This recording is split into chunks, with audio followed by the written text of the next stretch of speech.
Alright, what's up everybody? We're back with another edition of Everyday Hoops. Hope you guys are having a good one. Today, we're going to be talking about Joel Embiid, his injury, and how this affects him, not only him, but the 76ers as a team, as well as a lot of stuff to talk about surrounding this situation. We're going to talk about it here in today's video. Thank you guys for the views on the videos and the shorts recently. I really appreciate it. If you do like the content around here, consider subscribing, like, turn notifications and all stuff like that. I'd really appreciate it. Really upset a lot. Yeah, links to my Twitter, TikTok, stuff like that in the description down below. Also, by the way, a little announcement, we are going live on Thursday. Details about it, the trade deadline is Thursday.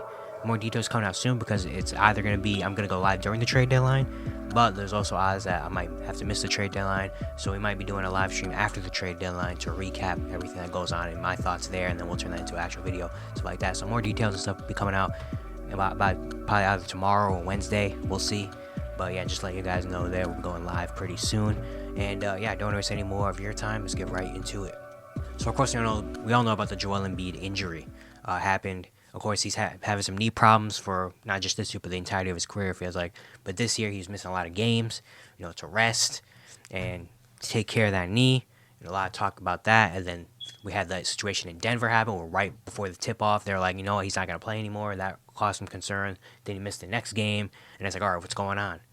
And apply into the factor that Joel Embiid is having an amazing season, and there's a new NBA rule that requires, you have to play at least 65 games to be, recognized to be in contention for an MVP or end of season award in All NBA and things like that. And with Joel already kind of skidding that line, he played in a game against the Golden State Warriors on TNT on national TV, and he did not look like himself. He had a horrible game, probably the worst game of his season, and to make matters worse, yeah, he didn't look right on the court, and to make matters worse, he also had a freak kind of accident where Jonathan Kuminga fell on his other knee, and it messed up that knee as well, and it looked like a big injury. And that last few days, there's been speculation of like, all right, what's going to happen? At first, it came out as meniscus injury, but we didn't know if it was torn or not.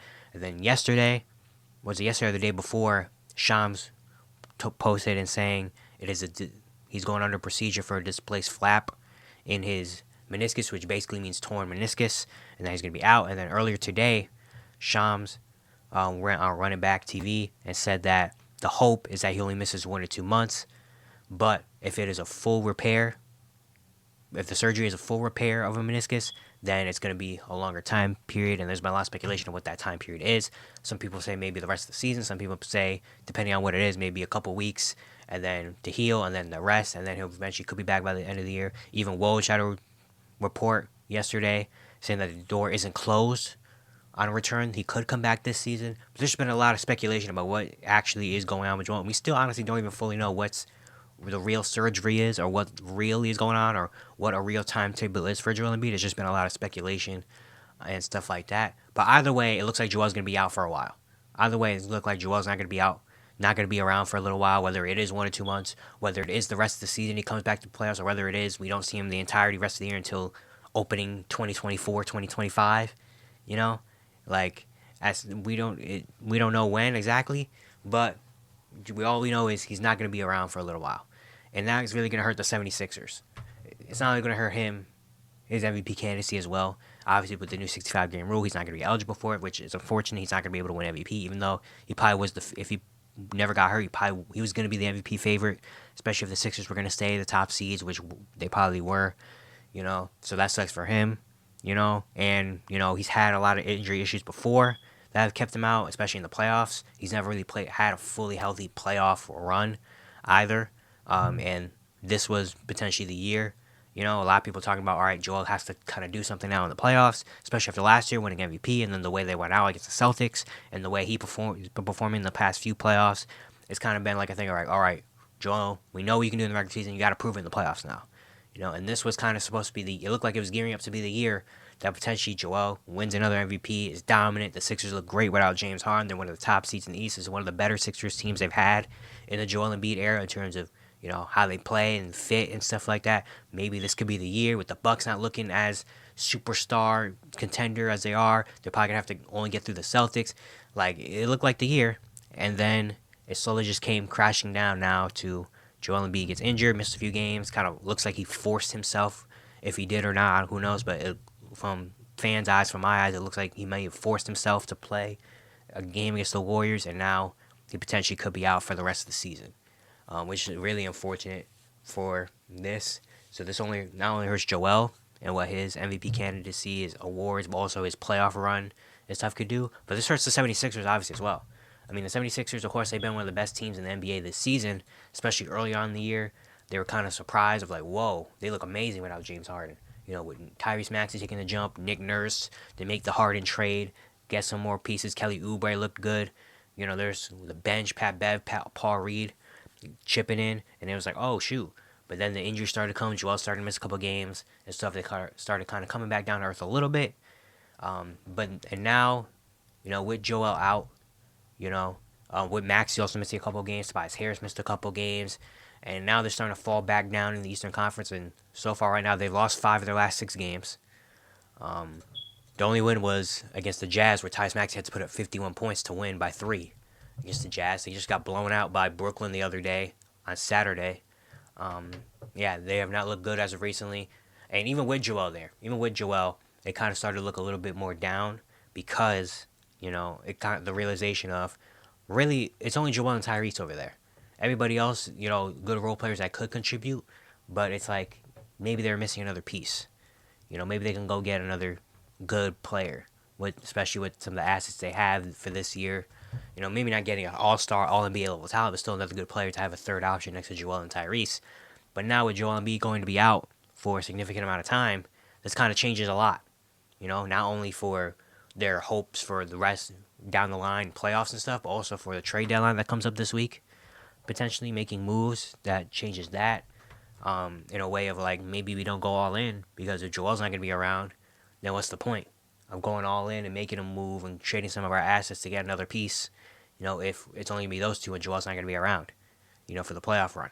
So this affects that. This affects them in terms of standings as well. Obviously, they have dropped. They have dropped to the 5th seed East. They were comfortably top 3 for a while. And now with them losing some games and adding the fact that the Cavs and the Knicks have been two of the hottest teams in the NBA, they've jumped. And now the Sixers are down to the 5th seed in the Eastern Conference, which loses home court advantage for them. And honestly, they're not that far off of dropping more. I mean, they still have a little bit of a comfortable-ish 3.5 game lead over the Pacers at the 6th spot. But with the way the Sixers have been playing now, you know, and the way the Pacers are starting to get back, Tyrese is back with Pascal Siakam, the way they're playing, you know, and with no Joel Embiid, it's kind of like anything's on the table at this point for Philly. And the schedule doesn't really get much better for the Sixers as well. Add into that part, you know, they play the Mavericks tonight, which could be a winnable game. Then you play Golden State, Atlanta, Washington, back to back to back, which is like, okay, you know, those are some winnable games even without Joel. Tyrese can have big games. You still have capable guys like Tobias, you know, Kelly Oubre can go off for one. Like, you know, you have some of that. And then you get to the heavy hitters. After that 3-game streak, then you go play Cleveland and Miami. That's All-Star break. You come back from All-Star break. You play the Knicks, Cavs, Bucks, Celtics back to back to back to back. With Boston in Boston, by the way. Which are literally those are the 4 top seeds in the Eastern Conference. You play Cleveland, Miami, New York, Cleveland, Milwaukee, Boston. That is a insane stretch right there. That without Joel Embiid is going to be super, super, super tough. Even with Joel Embiid, it's going to be battles. Now without Joel, it's like, dang. Like, that's going to be a stretch.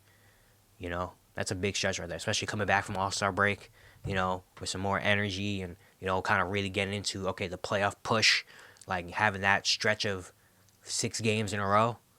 Like, without your star player, without your MVP, that's really, really tough.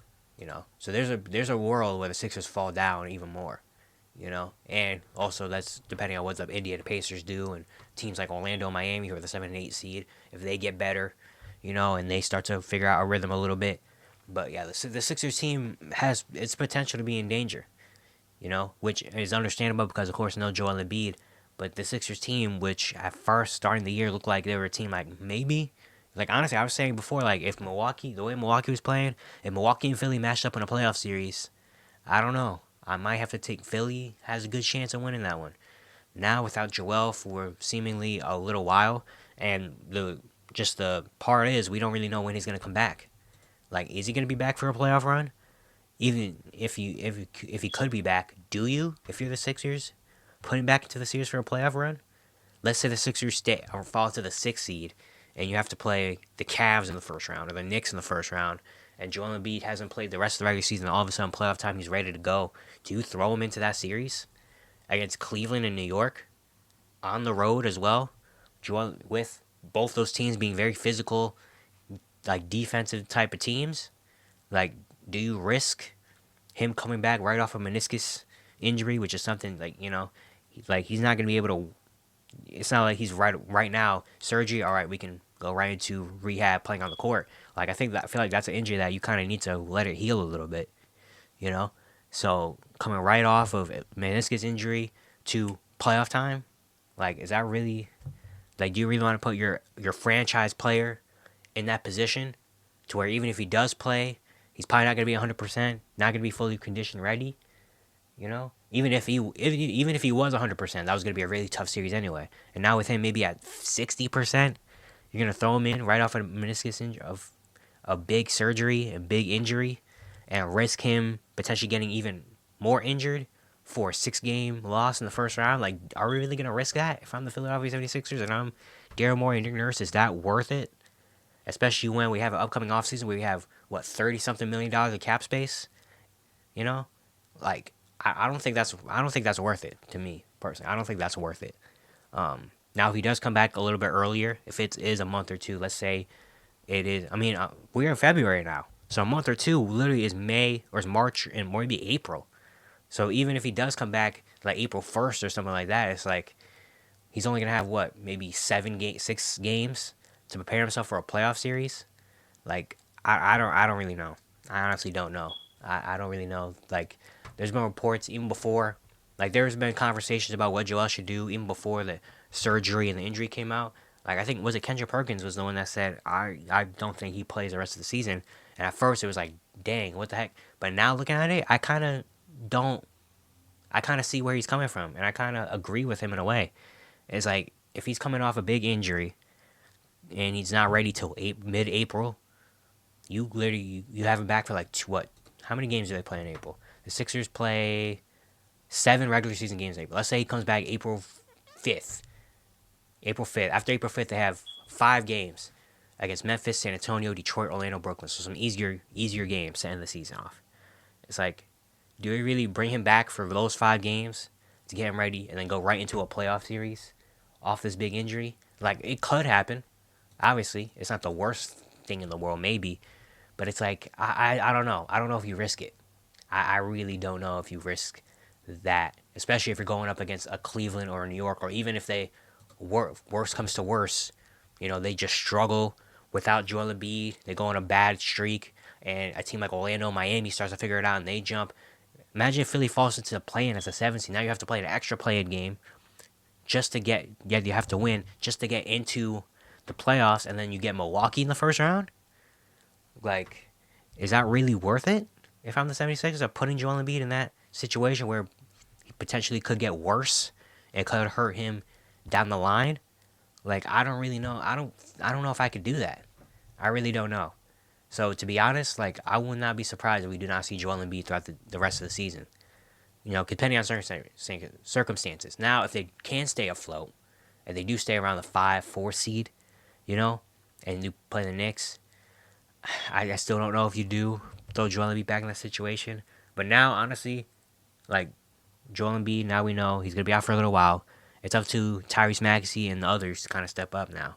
Like Tyrese Maxey is gonna get a big opportunity to be the number 1 option. We'll see what he can do. Tobias Harris is gonna need to step up. The role players, obviously, guys like Kelly Oubre, I almost said Kelly Olynyk, Kelly Oubre, Marcus Morris, Nick Batum, Paul Reed, Pat Bev, D'Anthony Mellon when he comes back. Like, or if they do make a move and trade for like another solid wing or something like that. Like, it's gonna be the Sixers have a lot on their hands right now.